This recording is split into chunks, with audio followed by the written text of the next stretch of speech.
Abolition on the Ballot.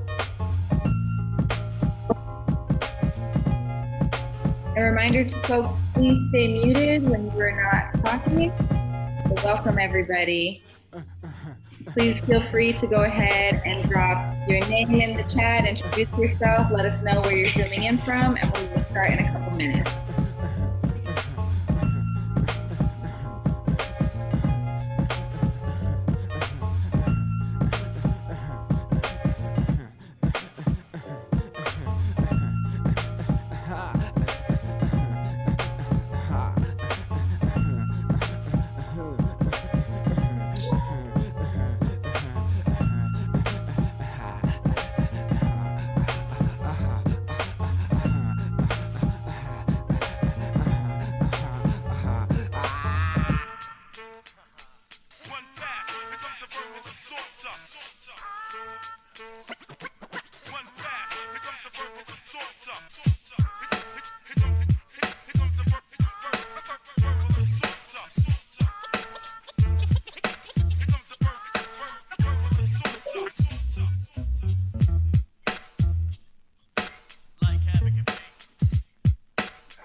All right. Thank you so much to everybody who's introduced yourself in the chat. So excited to see so many familiar folks here and some new folks as well. So welcome everybody to Abolition on the Ballot, a panel presented by Initiate Justice Action. I'm going to go ahead and start off by making the announcement that this meeting or this panel discussion is being recorded. So if you prefer to keep your camera off, please feel free to do that. For the most part, it will just be the speakers who are highlighted in either case. We are very honored to be joined by 3 candidates who are running for office on abolitionist platforms, and I'll be introducing our panelists in a minute. But before I do that, I'm gonna just take a minute or two to introduce myself and introduce Initiate Justice Action and just give a shout out to some folks on our team. Again, quick reminder, if you are not speaking, please do keep yourself on mute for the duration of the meeting. But hello, everybody. I think a lot of folks here might know me. My name is Taina Vargas. My pronouns are she and her, and I am the founder and executive director of Initiate Justice Action. IJ Action is a 501c4 organization that aims to end incarceration by mobilizing the political power of the people who are directly impacted by it. We launched in September of 2021, and we are led by and made up of currently and formerly incarcerated people and their loved ones. IJ Action is an abolitionist organization, and we are working to engage system impacted people in the electoral process. So I want to go ahead and give a shout out to some of our staff and board members who I saw in the room. If I'm missing anyone, I apologize, but this evening we're joined by Emiliano Lopez, who is our data and communications manager, Jay Hockley, who is our community organizer. And I think I also saw Roberto Ramirez, who is on our board. And if I'm missing anybody else who is on our board of directors, then I apologize for that. Oh, Amy is here as well. Amy Smith, who's a member of our board of directors, is also here. So hey, Amy, thank you so much for joining us. So this event, this primary election, this is probably like one of the only times that I have seen so many candidates who are running for elected office who have public safety platforms that include reducing our reliance on police and prisons and investing in our communities. So this event is going to highlight a few abolitionist candidates who are running for mayor, Congress, and city council in Los Angeles. And we'll give these awesome speakers the opportunity to offer insight in terms of what is possible for our elected officials. So a majority of the program will be discussion with the panelists. I will be moderating and asking them some questions. We will have time at the end of the program for questions and answers. So if you have any questions, when we get to the end of the program, you can go ahead and raise your hand using the raise hand feature, and we will call on you and give you the opportunity to go ahead and share. So that being said, let me go ahead and start by introducing our very exciting panelists. So first, we are joined by Shervin Aazami, who is running for Congress in District 32, which is most of the West San Fernando Valley. Shervin Aazami is an immigrant, public health activist, husband, father, and working class champion fighting for economic and racial justice. Shervin entered public safety and the fight for social justice through the lens of public health, having worked in Washington, D.C. as the city health department's HIV screening coordinator, and later as the director of congressional relations for the only national indigenous healthcare nonprofit. By the time Shervin returned to the Valley to launch his bid for Congress, he had successfully led advocacy efforts that resulted in the passage of legislation that eliminated copays and cost sharing for Native American veterans, secured long-term funding for community health centers and diabetes prevention programs, delivered over $100 million annually into underserved communities to address the opioid crisis, and over $10 billion in direct healthcare and public health funding to tribal governments to respond to the COVID-19 pandemic. So shout out to Shervin, who is running for Congress. Next, we are joined by Gina Viola, who is an abolitionist candidate running for LA City Mayor. Gina Viola is a mother of 2 LAUSD children, a business owner over the past 25 years, and a community advocate. Gina spent her early years in Los Angeles organizing around LGBTQ rights with APLA Health. In her 30s, she began mentoring with an organization called Girls in Gangs and eventually served on their board of directors. After the killing of Mike Brown, Gina turned her focus toward racial and social justice work. She felt the inequities in her own city were glaring, and it was long past time for folks who look like her to start doing something about that. So welcome, Gina. And last but not least, we are joined by Al Corado, who is running for LA City Council District 13. Al Corado began community organizing after the LAPD murdered his little sister, Melly Corado, in 2018. The city's indifference and then determination that Melly's murder was in policy brought Albert into abolitionist advocacy. Albert has worked with SELA, a homelessness outreach organization, No Olympics LA, and has spoken at and attended many Black Lives Matter Los Angeles actions against former DA Jackie Lacey and against police associations. In 2020, Albert co-founded the People's City Council, a mutual aid and direct or action organization that raised over $2 million to keep people informed, fed, housed, and out of jail during the pandemic. Albert continues working with the People's City Council and is on the board of the Robinson Space, an organizing space for abolitionist and anti-white supremacist groups and movements. So please join me in giving a silent round of applause to our panelists. Those bios were very impressive, so I'm very excited to be chatting with you all. So I'm going to go ahead and start with our first question, and this is a question to all panelists, and anybody can feel free to answer first. But the first question that I'm going to ask is, what does abolition mean to you, and what inspired you to run on an abolitionist platform? So anybody, please feel free to hop in.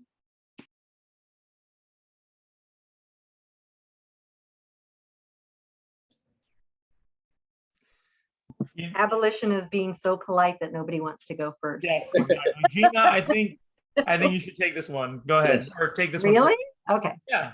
Hi all, my name is Gina. I use she, her pronouns. Part of what I left out of my bio is I'm a member of White People for Black Lives and Street Watch Hollywood, 2 abolitionist organizations. So that's actually what prompted me to run for mayor, was my activism work. And abolition, you know, it's so interesting. You know, I'm a prison industrial complex abolitionist. I love Miriam Kaba's definition. I love several people's definition, but I'm starting to get a lot of pushback about being known as an abolitionist, right? Like, because abolition is a way of being, it's a way of living. It's a community that we're moving towards realizing. And until we dismantle the police state that we're living under, there will be no way for us to live in abolition. So what prompted me to run was the idea that the status quo was never going to do anything different than what they're doing now. They were never going to do anything other than continue to see the LAPD budget grow year after year. It has grown 52% in the last 10 years. No other budget has done that. No other line item on the budget has done that. And I truly believe that we are at a turning point with this. In fact, I just had a conversation with a Washington Post reporter earlier today, and he asked me, he said, I don't want to rain on your parade, but if all the establishment candidates get in, what do you see this city looking like moving forward? And I said, honestly, what I see this city looking like moving forward is what people are describing if we get in. Right? People are describing that if we get in and make abolition a reality, that it's going to be the purge. We're living in the purge now. The road rage is out of control. People do not care for one another anymore. We have no systems of care in place. The city deals with folks living on the street with sanitation and police. I mean, this is the reality of what we're living. So abolition to me is a path forward and a path to truly caring, for one another, and alleviating the conditions that create poverty and crime before it happens, and investing in robust alternatives to incarceration, and not seeing jail and prison as a solution to all of our social problems. So that's why I'm here. That's why I'm doing what I'm doing. And thank you all for having me tonight. Albert, off to you, brother. Thank you, Shervin. So yeah, I mean, I think that to me, abolition, I've always seen it as sort of the most positive way you can think about your society and the future. And, we sort of talk a lot about destruction and destroying the current systems as they are and tossing those aside and burning things down. And I think that, that is what we will have to do at a certain point. It makes sense to talk about destroying things. And as with life, there's always, building something up and destroying it. And it's part of the cycle. But I think that, we sort of don't always talk about, and it doesn't always get talked about, is, the future is so bright with abolition. It's really kind of, you can kind of craft the new world that we're going to be living in, where you can craft what it means to keep each other safe. How do you do that? What do we invest in? What does an abolitionist society look like? Who are the people who are going to be the leaders? And again, what does safety mean to us? And what can we do when not sort of bound to this white supremacist structure that is policing and prisons? To me, it's not enough to criticize these systems and say we need to change them. Reform has been tried over and over and over again, and it's never worked, because reform always means, especially if we're talking about policing, giving those institutions more money to reform themselves. And in so doing, we are just giving them more money to brutalize us, to beat us, to kill us. The money's never used for its intended purpose. And so to me, I always think about abolition as being, yes, of course, we have to lead with, we're going to tear it all down, because that is what's going to happen. And I will revel in that as much as I will revel in building a new world. And I think that, you can talk to 10 different abolitionists and you will get 10 slightly different answers of what their perfect future looks like. And I think that's the beauty of working in community, working with people who have different lived experiences, and you have your idea of what you want, and then you listen to other people and they have their ideas, and that's how you build something, is by taking everyone's experience. And even campaigning for city council has been an eye-opening thing, because obviously I don't think I have all the answers. Do I think I have a lot of good ideas? Of course I do, but if I didn't think that, I wouldn't be doing this. But the more you talk to people, the more you learn, the more you realize, oh, I never really thought about that. Let me take that in and build some policy around it. Let me start messaging about this stuff. And that's the beauty of talking to so many people from so many different backgrounds, whether we're talking about people who are incarcerated, formerly incarcerated, workers and people, survivors of police violence. Everyone is going to have their sort of version of that. And so when we come together in the new world, we can figure this stuff out and say, you know what, this is how this should have been done. Not, let's turn these slave patrols into police officers, right? Let's take something that was built out of this horrible thing, out of, evil and malice, and try to make it fit, all these different times and all that. So to me, abolition is the only way forward. Is if we don't start doing the work right now, we will lose our cities, we will lose our countries, and it's to people who want to keep things the way they are, but actually make them worse. We're going to lose it to the Rick Carusos who want to hire 1,500 new 1,500 new police officers, or we'll even lose it to the Karen Basses who maybe sound a little nicer, but are still doing the work of white supremacy and still wanting to expand the white supremacist LAPD.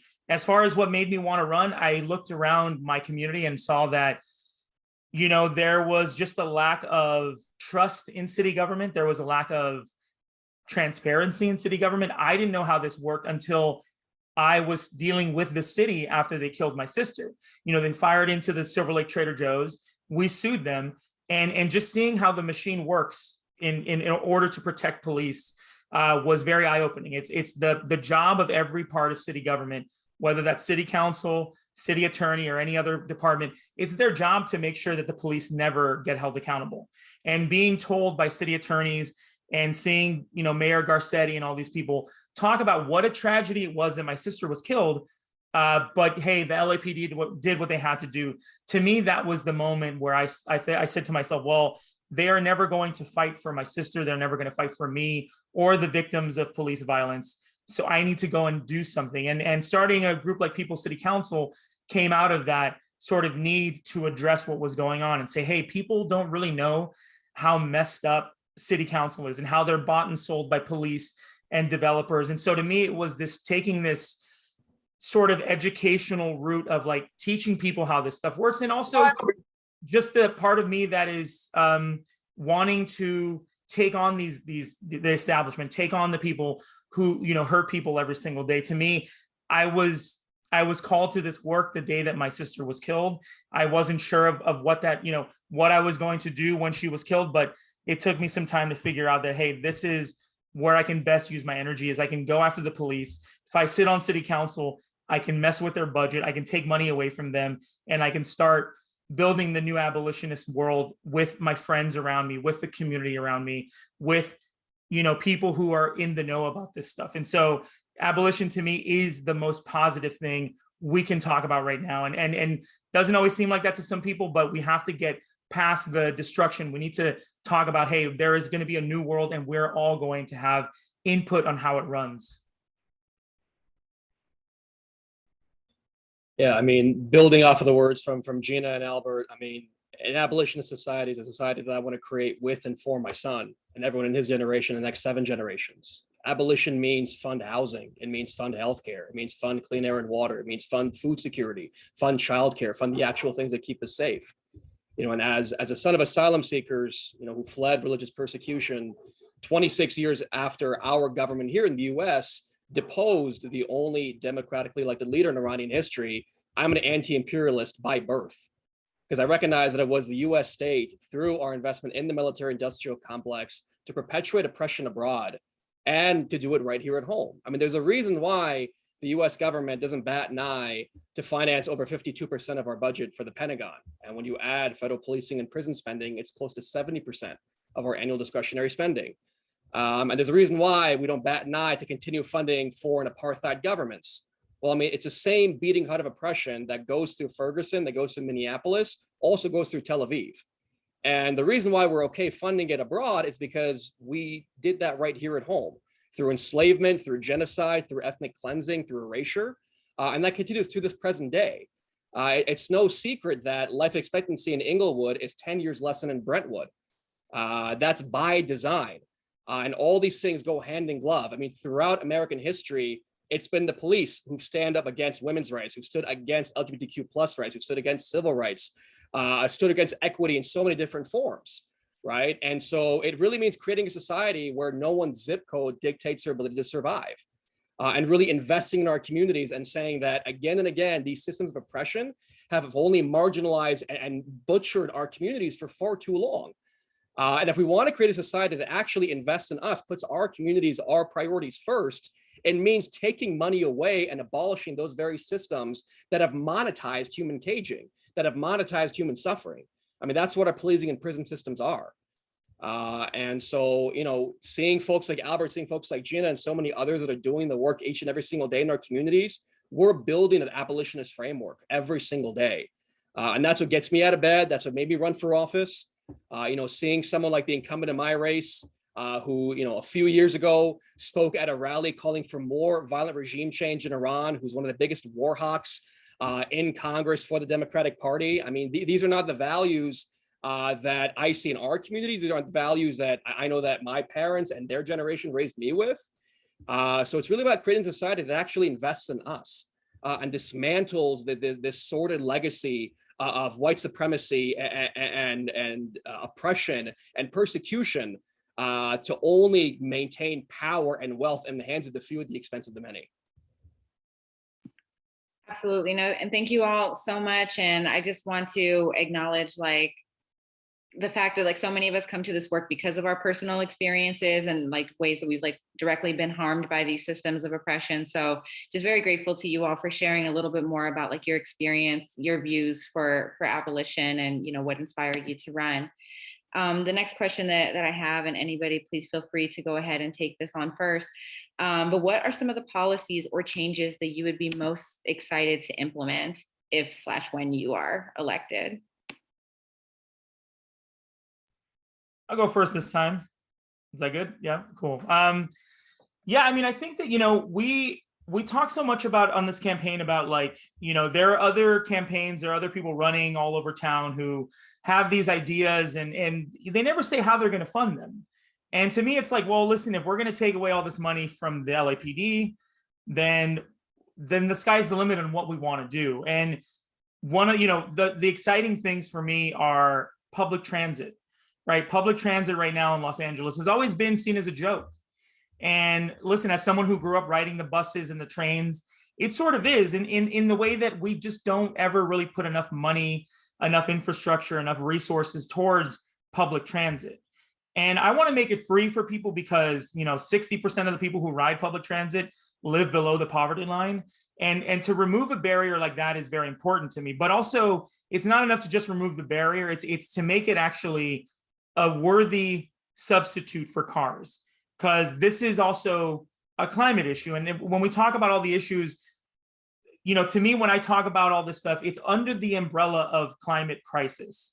Because if the world ends and it's underwater or on fire, none of this is going to matter. So to me, abolition is about, obviously, the new world and what it's going to look like. And what I'm excited about public transit is now we get people who are not being detained by police because they couldn't pay their fare, right? Takes away the police element of public transit. You have public transit that then works for people who can get to work on time, right? Who can go and enjoy the city they live in and not worry about, am I gonna, if I hop this turnstile because I don't have $2, am I gonna get stopped by a police officer? Am I gonna be harassed? Is today the day that I'm going to die at the hands of the police? That is something that is very real and a very real thing that a lot of people worry about, especially if you know anybody who's survived police violence or someone who has been killed by police violence. It's something that kind of scares me, as a survivor, and scares a lot of people. And so public transit, it's sort of one of those beautiful things that it's going to be great for the communities, great for, people that ride it just to go to the beach and go to the movies or whatever. But it's also just good for everyone. It's good for the earth. It's going to make it so we don't have to be in our cars all the damn time. It really is kind of one of those things that when you fund it properly and expand it and make it accessible, right? It's not just about, we're not just doing it for people. We're doing it for everybody, right? People who use wheelchairs, people who are older and have mobility issues. We're doing it for every single person you can think of. And to me, that is one of the most exciting things, to actually make Los Angeles a transit city that's not, called a transit city, quote unquote, or talked about in these sort of disparaging terms. I've lived in San Francisco, right? And the public transit there is amazing. The BART is awesome. The Muni is awesome. AC Transit, all these great things are amazing. They could always be better. But if we could talk about LA, not just in the context of traffic and smog and all these horrible things, if we can say, hey, have you, ridden the new subways or the new buses in LA? Oh my God, it's amazing. They get signal priority. It's safer for pedestrians now. It's safer for bicyclists. It's safer for people who use wheelchairs. To me, that is one of the most exciting things. And as someone who has admittedly kind of used their car too much in the last few years, I would love to get back to where I can just walk out my door and hop on a bus and know that it's gonna take me somewhere. And if it's free, that's even better, because then I don't have to worry about having, change in my pocket, or if there's going to be some, cop who's going to hassle me because I look like someone who didn't pay my fare. So that is, that along with, hey, mental health services for people suffering mental health crises, social workers, and things of that nature. I think if we take $3.1 billion from the LAPD, we can fund so many amazing things. And it's almost too much to think about. It's too exciting for me to even like fathom, because I'm just like, wow, we can do that. And then we're going to have, money left over for this and for that. And it's really, it's really exciting to think that one day we won't have cops, and then we'll have a world where everyone just is living their life and they don't have to feel like they're living in a capitalist nightmare where they have to go and work 3 jobs and take 2 buses and commute, 3 hours a day to make that happen. I'll piggyback off that so we can stay local. Speaking of public transportation and it being so poor, it's just another way to keep Los Angeles so segregated, right? The West Side wants to keep us out. They don't want robust public transportation everywhere. So I look forward to Al's public transportation plan immensely. But the mayor of Los Angeles gets to present the budget. And so the big shift for me will be adopting the People's Budget Los Angeles, which is a coalition space led by Black Lives Matter Los Angeles. That includes about 30 different organizations here in Los Angeles. We come together twice a week. We've been organizing now for several years since the pandemic began. And every year we take a robust survey of Angelenos to get a starting point of what Angelenos want to see their money spent on. And it looks nothing like the budget that has been presented year after year. This year's results are going to be announced next week, but we got a little bit of a teaser in that, once again, the line item for public safety policing was at about 8 or 9% of the budget, when in actuality, it's about half the budget now. So I'm really excited to shift to a people's budget, and the survey is a starting point. Like, that's just the boilerplate. Then what happens is we have a participatory budgeting session in each of the city council districts. And this isn't just, a half an hour where I talk at you and get you to put it in 4 buckets. No, this is with the city council person, with staff, in a park, with food, childcare, breakout sessions all day long, meaningful interactive participation with people that live in the city to drill down on what each council district needs, what each council district wants. And I even envision participatory sessions with coalition spaces, right? Like Justice LA, or like your organization, or, other folks that can weigh in on these factors, because adopting the people's budget is about restoring the power and giving it back to the people, because the people have not had it for years. It has been hijacked by the LA police, the LAPD and the LAPPL, the Protective League, the fraternal order that actually, they're the ones who mandate that the budget, so much of our budget, go to the LAPD year after year. And truth be told, we haven't even really seen the full LAPD budget, right? Stop LAPD Spying has sued the city several times to get a hold of the entire budget for the LAPD, and we haven't even seen it. So these are things I'm super excited to change. And the other big piece that the mayor gets to do is we get to appoint the commissions. So that includes the Board of Police Commissioners, which right now is a clown show rubber stamp for the LAPD. So that is, because people ask me, like, why are you running for mayor? Like, why wouldn't you run for city council first? Or, you know, like my kid said, why didn't you run for mayor of Big Bear first? Why'd you start with Los Angeles? Like, we don't live in Big Bear. You know, these are two things I'm super invested in. I want to get a hold of that budget. I want to give the budget back to the people of Los Angeles. And I definitely want to change what those commissions look like, because right now they are flunky political appointments of folks waiting for their next career climbing spot. And this, you know, this needs to change. I'm so excited to kick in the door and bring the entire movement inside the walls of City Hall with me. So. Yeah, and I mean, you know, branching this more to the federal level as well. I mean, it was federal programs that led to the militarization of local police. You know, back in 1980, total spending on police forces was around, you know, 45, 47 billion. It jumped to 143 billion by 2015. And the largest percentage increase in that was from the federal government through programs like the Burn Justice Program, the COPS program, and the 1033 and 1122 programs, which transfer military equipment to state and local law enforcement, everything from bayonets to tanks to combat equipment to so-called less than lethals that we see them use to brutalize innocent protesters all across the country, including here in Los Angeles. And so, you know, a couple of years ago, the Movement for Black Lives released this transformative package called the Breathe Act. And this last Congress, we had the first piece of legislation introduced enacting that vision, which was from Representative Cori Bush, the People's Response Act. And that bill, you know, would divest all of these federal grants for police and put them into actual programs that keep us safe, into housing programs, the mental health programs, crisis responders that are actually trained social workers and mental health counselors. You know, as opposed to just going down the same system of just responding with policing and incarceration to everything, just perpetuating that school to prison pipeline, the immigration to imprisonment to deportation pipeline, and so much more.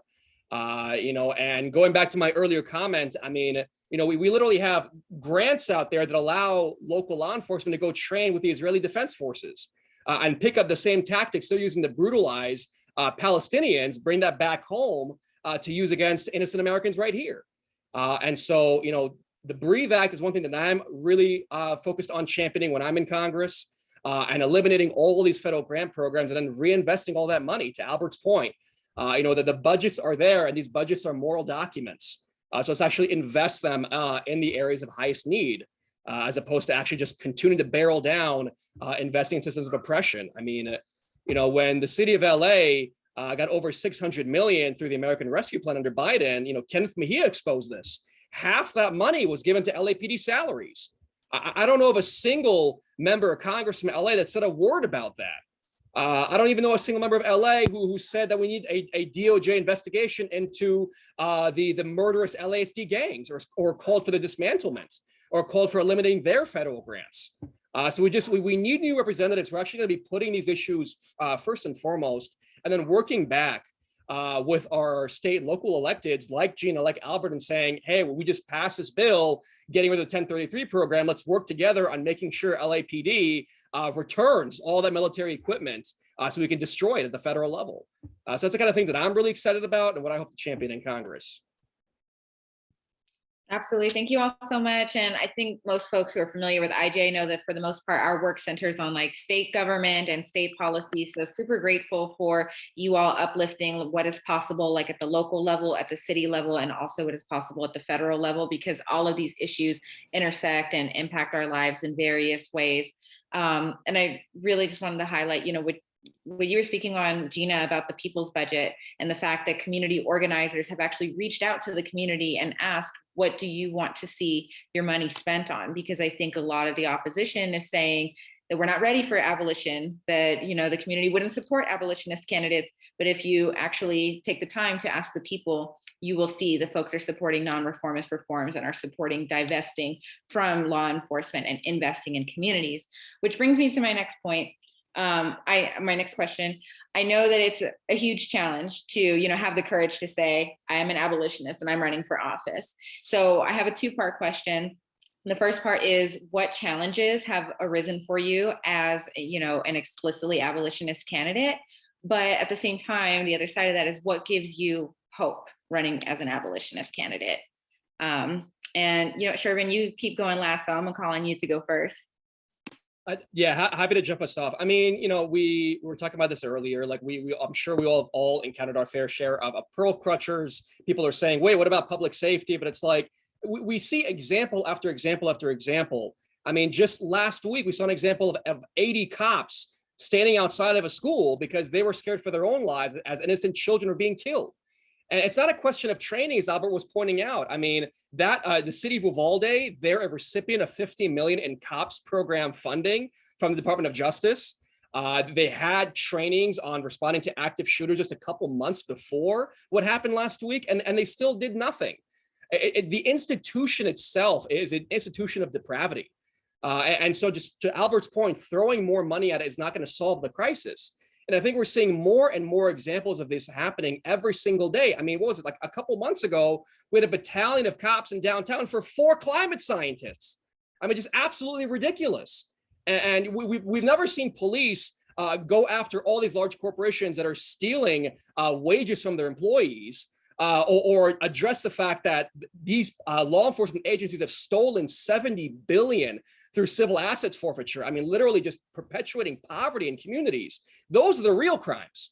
And they're the police that are responsible for it. So really just, we've gone full throat, and we have a lot of difficult conversations. And there are, of course, a lot of people who can, get concerned when we say that we're an abolitionist. But when we really start having heart-to-heart conversations, really breaking it down and sharing through all the research, all the programs, all the examples in our own day-to-day lives of how the policing and prison system continues to fail us over and over again.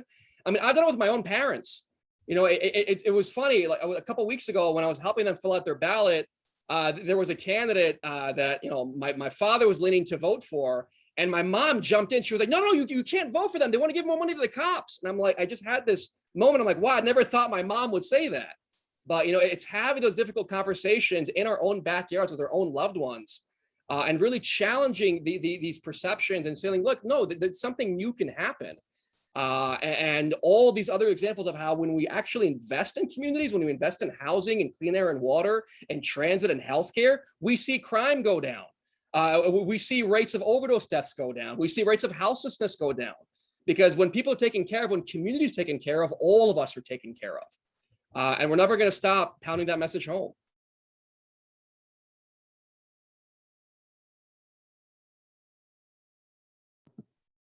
I'll take it, Gina, I guess. So, yeah, I mean, I think some of the biggest challenges of running as an abolitionist are people doubting you, people doubting the fact that abolition has any place on the ballot or any place in the public discourse. From the get-go, I think from when I decided to run, there was that moment of being like, well, what are our policies? Like, what do I believe in? How do we get that across to people? And the moment that we decided to say, hey, I'm an abolitionist, and that's what I'm going to run on, not just defund the police, not police reform. This is what I really believe in, not what is going to get me the most amount of votes or the most people in the middle to vote for me or whatever. It was a very sort of concerted thing of being like, I am an abolitionist and I need to live up to that. I need to live in that mode. Abolition is not just the goal. It's you live a life of abolition, right? You live a life when you don't call the cops on your neighbors, when you don't support businesses that support police. It's practice and it's an ultimate goal. And so the biggest sort of drawback to me is people's imaginations not allowing them to think about a world without policing. I remember I had someone come in my DMs, 2 or 3 months after starting all of our social media, being like, hey, love that you're running, but you need to move away from abolition. I had done some campaigning and canvassing for Nithya Raman, who ended up winning in District 4 in 2020. And this guy said, you're not Nithya, you're not as educated as she is, you shouldn't be running on abolition. And to me, when someone tells me something like that, I want to prove this person wrong. I'm a person who, like, if you ever doubt me, if you ever condescend to me, I'm going to prove to you how wrong you are. And that was, to me, the moment where I said to myself, you know what, I made the right decision in not watering down my message and not, sort of being something that I'm not. I knew that this was what I was going to do, that if I wanted to really honor my sister and other, victims of police violence, that I had to run as an abolitionist, no matter what the consultants might say, what the, armchair prognosticators about elections might say. Oh, well, you're never going to want an abolition.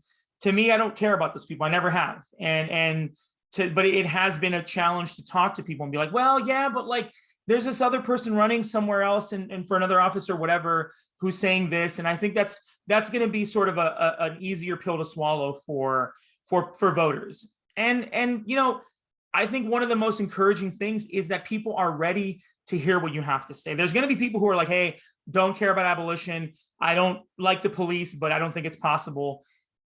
Or the people who are like, hey, I love police and your ideas are dumb and get away from me. And whatever, those people, that's fine. But there are so many people who are ready to have these conversations about what policing is, what it actually does, what function does it actually serve.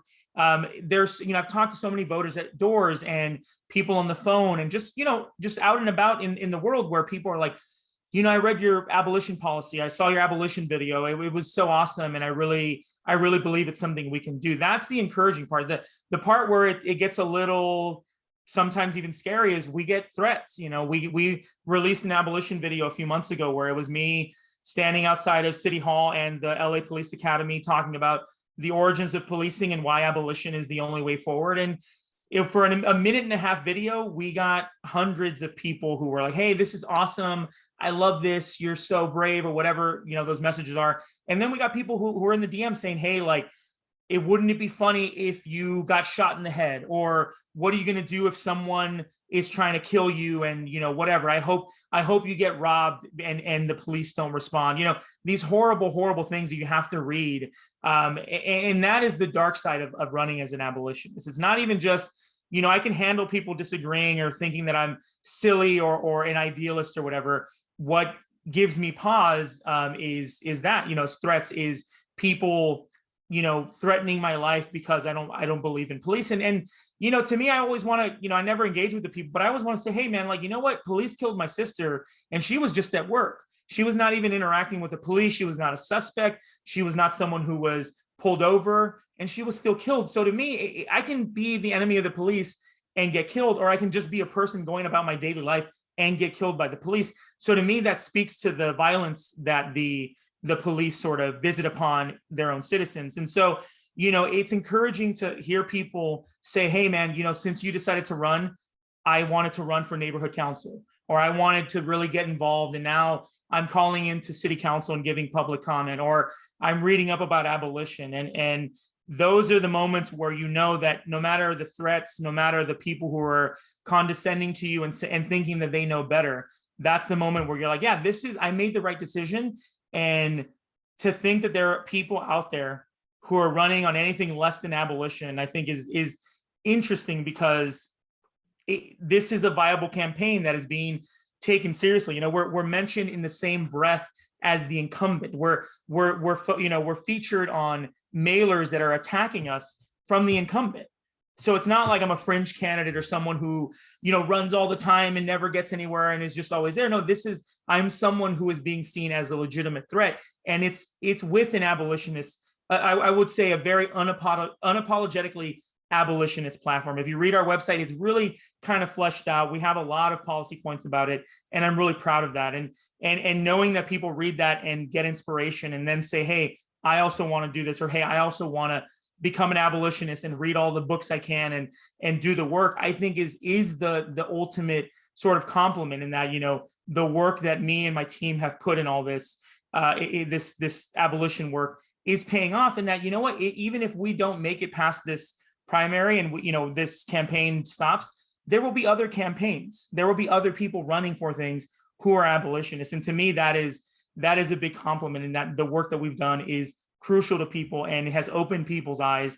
But yeah, I don't like to be threatened. It sucks to read someone saying something awful or saying something awful about my sister or whatever. That stuff isn't great. But I mean, we choose to live this life, and sometimes you gotta take a little bit of that with the good stuff. Yeah. So my biggest hurdle to my campaign is white supremacy, by far, to running an abolitionist campaign. White supremacy is codified into our legal system, designed to build white wealth, and law enforcement is its watchdog. And abolition is taking straight aim at that. And my campaign is not shying away from calling white supremacy white supremacy. In fact, I was just, the Times finally did a small profile piece on us. You know, that's the second biggest hurdle, just being an outsider, right? I'm not running as a Democrat. I'm running as a complete outsider. And what the LA Times did with that was either ignore me completely or make us a footnote if we were mentioned at all. The reporters would come in, they would take hours of my time. They would have me answer tons and tons of questions and then completely leave me off of articles. So this whole, you know, gatekeeping that they do to the system has been a really big eye opener. I mean, I've been very disappointed with the Democratic Party for years, but now I know that they are just as beholden to upholding white supremacy as Republicans are, except they're pretending they're not. So I'm at a place now where I'm, not that I have respect for Republicans, I don't want to go that far, but you know, at least they're showing who they are. Democrats are Republicans in blue clothing. And I'm sorry, because I'm Shervin, are you a Democrat? No. But you know what I mean. So, you know, these have been the hurdles for me. And I agree with Alex. So they did this small profile piece on me. I was in the California section. They used the worst photographs they could find. I mean, like these are the weird little tricks that they do, right? So they put these horrible photographs of me, but I don't even care because Dakota did me a solid. She printed the words I said. And when she called me back to quote me, she said, "Are you sure you want to say that a vote for Rick Caruso is a vote for white supremacy?" And I was like, yes, I need you to print that. I definitely need you to print that. I wanted folks to know that that's the vote they're making, right? Because we know that that's what that vote is for. The sad reality of it is that's what a vote for Karen Bass is too, because she is beholden to the Democratic Party that is running her. And so, you know, we're completely outside of that realm. But the beauty of that has been, for me, all of these other candidates that are running on a similar platform. And the hope that that inspires in me. I mean, there are 20 progressives running in Los Angeles for city, for state government, for judges, for Congress. I mean, this is truly incredible. The Intercept did a piece back in the fall of 2019, because it was before Measure R passed. And we were out deep canvassing for Measure R, which was the alternatives to incarceration to stop the $3.5 billion jail expansion here in LA County, and also give subpoena power to the Sheriff Civilian Oversight Commission. And the Intercept ran a piece saying, "Is Los Angeles leading the way towards abolition?"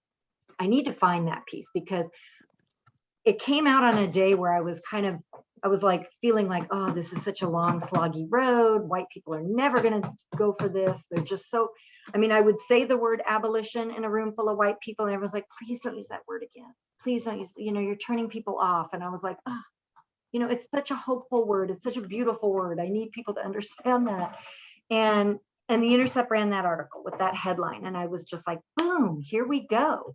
And 2 years later, we are seeing those seeds that were planted then in fruition, like for the candidacies you see here, but many, many others. It's not just us. There are many others calling for, you know, they might use a different word. They might not say defund the police because they think it's toxic. I mean, I can tell you now, I walk into a room and I can sort of make a joke of it. I say, I'm your infamous defund the police candidate, and people giggle.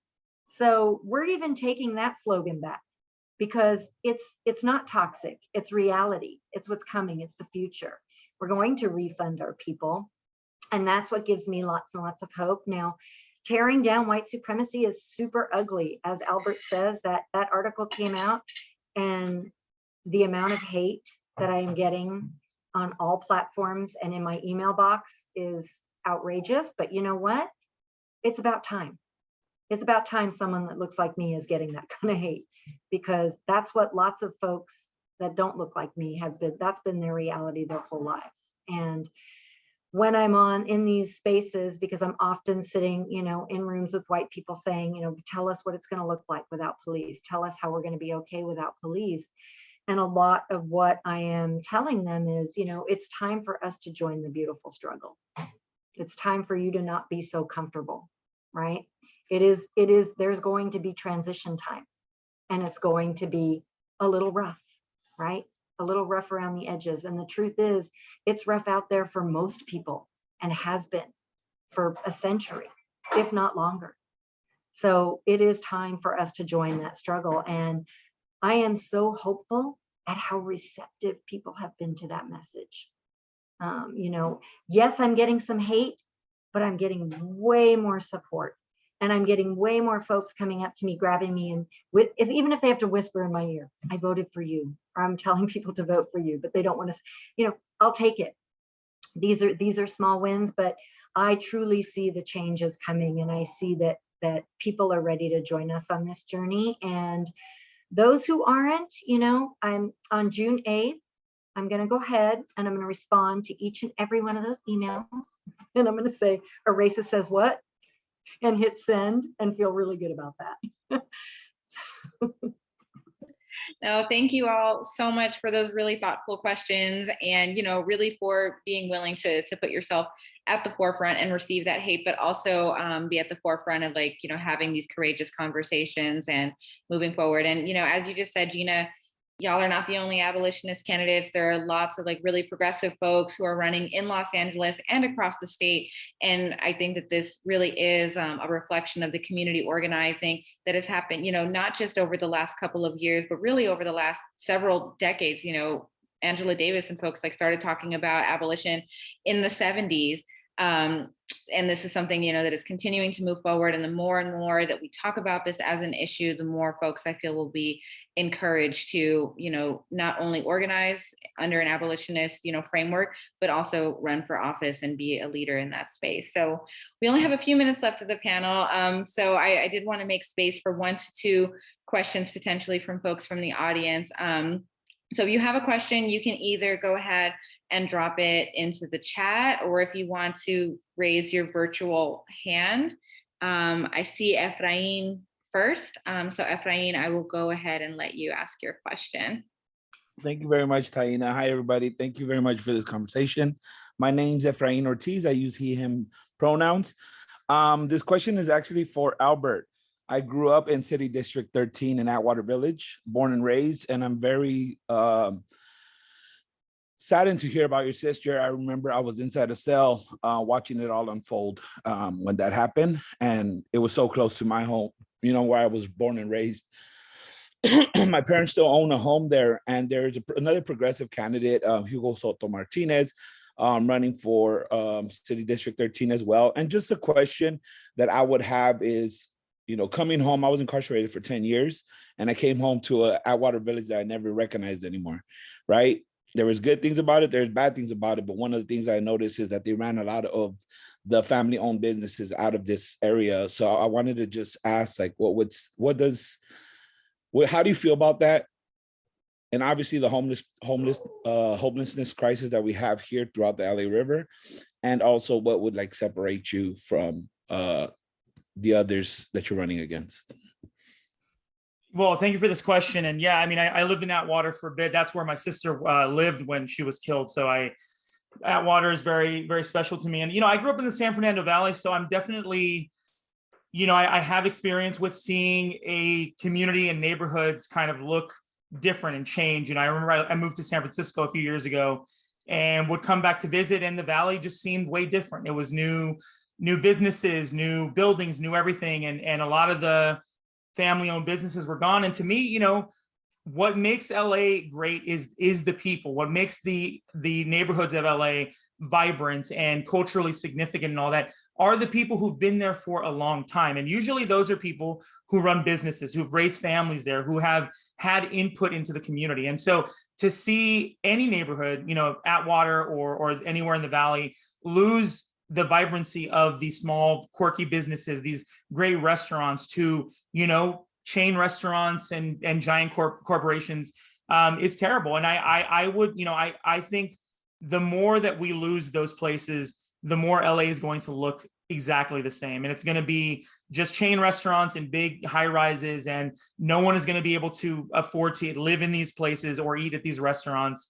It's a big shame. I mean, Atwater Village, I would spend time there as a kid, and, you know, my dad lived here over the hill. I lived, you know, my mom lived in the valley. So I've seen tons of parts of LA change. And to me, that's never really a good thing. I mean, you know, neighborhoods will change because that's the nature of the world. But I think that we need to invest in actually keeping these businesses alive, rather than just letting corporations move in to put another location. I think that's really terrible. As far as, I know we don't have much time, as far as what makes me different than any other candidate, whether in this district or others, I actually know what I'm about, and I don't flip-flop on my messaging. I've always been an abolitionist. I've always led with that. I don't change my answers based on what room I'm in and what I think these people want to hear. If I'm talking to a panel like this, or if I'm talking to, you know, at a forum with in a neighborhood that is more white and affluent, my answers are going to be the same, because I actually believe in whether, you know, even if I think that a certain crowd is not going to be receptive to my message, I'm going to say what I mean, what I feel, what I believe in, because that's who I am. And ultimately, I don't want to be a sellout. I don't, you know, to me, if you're compromising before you're in office, you're going to compromise in office. And so to me, I'd rather just be my authentic self, so no one can ever ask me, hey, you said this thing one time, but then you said another thing. I've always said the only thing that's changed about my policies are that they have gotten sharper. I've never changed. I've never taken a step back. I've only been sharper about what I mean. And now, if you talked to me a year ago, I would have told you what I believe in. Now I can point you to my policy on my page. That's really the only difference. I've always led with what I believe in. Thank you very much, Albert. I just wanted and just want to say thank you, Taina, for the space. And I say it because I still have my family that lives in Atwater, and actually will be moving back. So making sure they vote the right way. Thanks, Efrain. Thanks, Al. I know we're at time, but I hope that folks will indulge us for a couple extra minutes. I would like to make space maybe for one more quick question, specifically if folks have questions for any of the other candidates on the panel as well. Andrea, I see your hand. Go ahead. This question is for Shervin. What congressional approach? Andrea, I don't know if it's just me, but your sound is cutting off a little bit. Hear me better? Yeah, it's a little better. Is this funky? No. Yep, go for it. Sorry. Next question is for Shervin. To get your thoughts on CARE, which is governor's program that could be implemented as soon as July 1st. This is a state bill. I'm not sure if you are familiar with it, but should something like CARE Court, which would create a new court aimed at folks that are homeless and or folks that are experiencing mental health issues, severe mental health issues. Should this go forward, this just opens up the door for other states to implement some of the same pathways to incarceration, a new court, or something like in mandating a forced treatment is another form of incarceration. Yeah, Andrea, thank you so much for the question. I think the way you answered at the end was exactly going to be my answer. I think it's a ruse. They're selling these courts as an alternative, but to your point, it perpetuates that same pipeline, whether it's coercive treatment, whether it's trying to take people's basic civil rights away, and really building on that conservatorship model that is so antithetical to liberty and freedom for our community. So yeah, I'm very against it. I think that they're trying to sell it as this new progressive idea. And to your point, I think there's a real threat of it proliferating in other states. I think we have to stop it from happening here.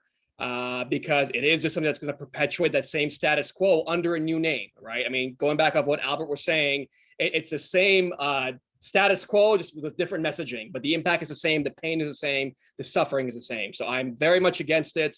Honestly, it was something that came up working with indigenous communities as well. They had drug courts that were implemented in certain tribal governments. And it was a very hard conversation to have around how these things actually really do take away that public health approach of really investing in non-coercive harm reduction based treatment that meets people where they're at and really puts the responsibility, the power in their hands to decide, what treatment looks like, what prevention looks like, really arming our communities to decide that for themselves, as opposed to taking that power away and just perpetuating that same carceral pipeline.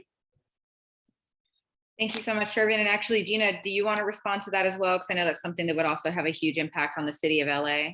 Yeah, and I've actually been talking about this in debate spaces as well, because I can see what's coming down the pike. I can see that they're going to use this to fill prisons, because we have, organizations like yours and others have been so successful at decarcerating and alternatives to incarceration, but our prison system needs to be fed, right? We've created this monstrous industry here in the state of California, and clearly he's just putting two pieces of the puzzle together.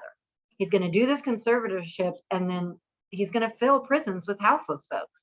Like, it seems so obvious to me, so much so that when I said it on Friday night at a KCRW debate, Karen Bass agreed with me. Karen Bass agreed that, and unless there's a plan for where folks will go, even she wasn't getting down with it. Now, Kevin De Leon was fine with it, of course, but so I am definitely talking about this loudly, because I see the writing is on the wall, that this is what they're going to do to feed the prison system, and we really have to rally against this loudly. Absolutely, absolutely. So we're over time, so I want to go ahead and wrap us up. So participants, can y'all show some love to our amazing panelists in the chat? Thank you so much, Shervin, Gina, and Al, for joining us and, for giving some voice to the abolitionist principles that I know a lot of us in this space share. I'll speak for myself and say that it's very encouraging to see candidates like putting these principles on the record and showing us all that it is possible to run a successful campaign and stay true to your values with integrity and with courage. So that being said, I will encourage all of our participants to follow Shervin, Gina, and Al on social media if you're not already. To Gina's point, a lot of abolitionist candidates aren't getting the same love and attention through traditional media. So please do your best to uplift these voices and visions through less traditional media. And today is June 1st. Election day is June 7th, y'all. It is less than a week away. So if you have not already turned your ballots in, please do that as soon as possible. Encourage your friends, family, loved ones to get their ballots turned in as well. I also want to note, if you're in the situation where you didn't register to vote before the May 23rd deadline, you can vote on election day. So you can show up to the polls on June 7th and vote, or you can even find an early polling location near you and vote in person early. So no excuse not to get out there and vote. People on parole, thanks to Prop 17, you can vote. So please make sure that your voice is heard on election day. So again, thank you so much to the panelists. Thank you to participants for showing up. This was recorded. We'll be sharing it with folks in case anybody missed it. But again, thank you all. Thank you so much for hosting us. We appreciate it. This is awesome. Yes, thank you all. Have a wonderful evening and take care. Take care. Thank you, Tina. Thank you, IJ. Thanks, Appreciate everybody. you all. Yeah. Bye. Bye.